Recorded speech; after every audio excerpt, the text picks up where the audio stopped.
ए सूरज भैया। हाँ भैया। मर्दवा चला चले के हमरे ससुरारी घूमे जल्ला। अब्बा मर्दवा चले के तब का करवा चला चले के अब्बा मुर्गा दर मंगवाइले रहिया। देखा यह मधु गारमेंट का दुकान है जल्ला, यहाँ बड़ा बढ़िया दवाला। तब चला चले के।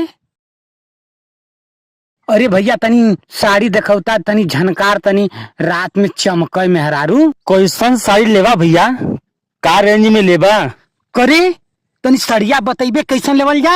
अरे ऐसा साड़ी खरीदा न कि मेहरारू राती में बरत। देखा भैया 2000-3000 के रेंज में दिखावत है। चला ठीक है दिखावा।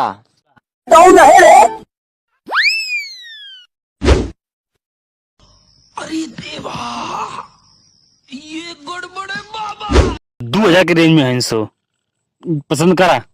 करे दुलरबा। अरे सारे हमें कुल पैसा दे देबे तो दरुइया कौन चीज का पियल जाई।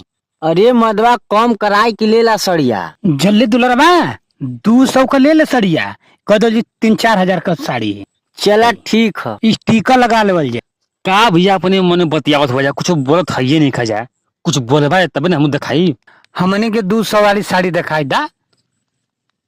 अच्छा दिखाई 200 का साड़ी है। अबे साले। अरे देवा ये गड़बड़ है बाबा। ला भैया दिखाई हमार मधु गारमेंट ना हो जो दुकान का, एक बार लेवा तो बराबर दुकान में रही बा, इतनी सस्ता सामान देला। अबे साले। डा पैसा। कैसे कैसे लोग रहते हैं यार यहाँ पर।